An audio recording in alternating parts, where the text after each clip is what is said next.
മഞ്ഞും മണിത്തന്നലും തരും കുഞ്ഞുമ്മ കൈമാറിയും വേനൽ കിനാവിൻ്റെ തൂവലായി തൂവാലകൾ തുന്നിയും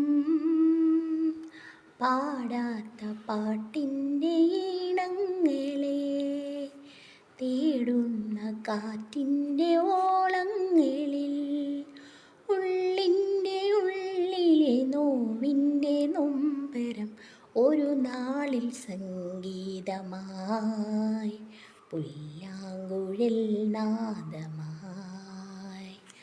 പുല്ലാഞ്ഞികൾ പൂത്തുലഞ്ഞിടും മേച്ചിൽ പുറം തന്നിലും ആകാശക്കൂടാരക്കീഴിലെ ആശാമരച്ചോട്ടിലും ഈ പാഴ്മുളം തണ്ട് പൊട്ടും വരെ ഈ ഗാനമില്ലാതെയാകും വരെ കുഞ്ഞാടുകൾക്കെന്നും കൂട്ടായിരുന്നിടും ഇടയൻ്റെ മനമാകുമീ പുല്ലാങ്കുഴൽ നാദമായി. ഈ പാട്ട് പാടിയത് എൻ്റെ SSLC കുഞ്ഞുങ്ങൾക്ക് വേണ്ടി മാത്രമാണ്, വേറെ ആരും കേൾക്കാനല്ല കേട്ടോ.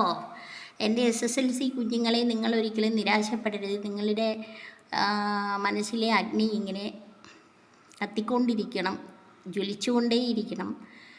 10ാം ക്ലാസ് എന്ന് പറയുന്നത് നമ്മുടെ ജീവിതത്തിലെ പഠനത്തിൻ്റെ ഫസ്റ്റ് സ്റ്റെപ്പ് ആണ്. അതിൽ കുറച്ച് കൺഫ്യൂസ്ഡ് ആയിട്ടുള്ള ക്വസ്റ്റ്യൻസ് ഉണ്ടായിരുന്നു, ഇൻഡയറക്റ്റ് ആയിട്ടുള്ള ക്വസ്റ്റ്യൻസ് ഉണ്ടായിരുന്നെന്ന് പറയുന്നു. നിങ്ങൾ നിരാശപ്പെടരുത്. വേറെയുള്ള പരീക്ഷകളിൽ കയറി കയറി കയറി ഉന്നത വിജയം നേടാൻ എല്ലാവരെയും ആശംസിക്കുന്നു. പഠിക്കുക, പഠിച്ച് പഠിച്ച് പഠിച്ച് പഠനം കൊണ്ട് ജോലി കിട്ടത്തില്ലെന്നും പറഞ്ഞൊന്നും വിഷമിക്കണ്ട.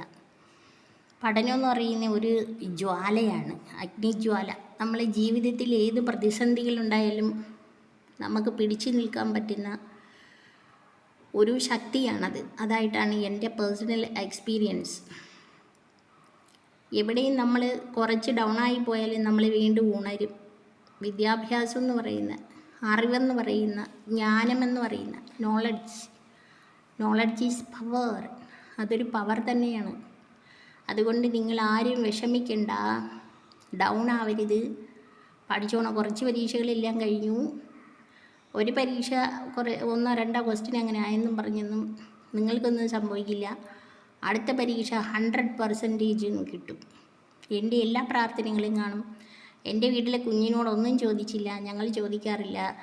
ഞാനും പഠിച്ചിട്ടുണ്ട്, എന്നോടും എൻ്റെ പേരൻസ് ഒന്നും ചോദിച്ചിട്ടില്ല. നീ അങ്ങനെ എഴുതണം, ഇങ്ങനെ എഴുതിയോ, എത്ര മാർക്ക് കിട്ടും, നീ ഡോക്ടറാണോ എൻജിനീയറാണോ, ഇതൊന്നും എന്നോട് പറഞ്ഞിട്ടില്ല. ഞങ്ങൾക്ക് ഞങ്ങളുടേതായ പ്രൊഫഷൻ തിരഞ്ഞെടുക്കാനും വിദ്യാഭ്യാസം ആവോളം ചെയ്യാനും ഉള്ള അനുവാദം പേരൻസ് തന്നു. അവർ കഷ്ടപ്പെട്ട് പഠിപ്പിച്ചു, കഷ്ടപ്പെട്ട് നമ്മളും പഠിച്ചു. അതിൽ അഭിമാനിക്കുന്നു. എപ്പോഴും നമ്മളെ ഉള്ളിൽ ഒരു ജ്വാല ഉണ്ടായിരിക്കട്ടെ. നിങ്ങൾക്ക് എല്ലാ അനുഗ്രഹവും ഉണ്ട്. ഞാൻ എന്നും പ്രാർത്ഥിക്കുന്നുണ്ട് നിങ്ങൾക്ക് വേണ്ടി.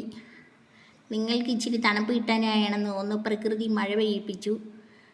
മഴയത്ത് കിടന്ന് ഉറങ്ങിയോ? ഉറങ്ങരുത്. അത് കഴിഞ്ഞിട്ട് വീണ്ടും ചൂടായിട്ടുണ്ട്. അപ്പോൾ നമ്മളുടെ മനസ്സും നല്ല ചൂടായിരിക്കണം. എക്സാം എല്ലാവരെയും നല്ലോണം എഴുതാൻ ഞാൻ പ്രാർത്ഥിക്കുന്നുണ്ട്.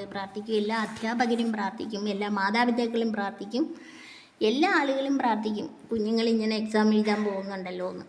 അപ്പോൾ എല്ലാവരും ആരോഗ്യമുള്ള ഫുഡൊക്കെ കഴിച്ച് ആരോഗ്യമുള്ള മൈൻഡോടുകൂടി ഏകാഗ്രതയോടുകൂടി എക്സാം എഴുതട്ടെ. എല്ലാവർക്കും അനുഗ്രഹ ആശംസകൾ കേട്ടോ.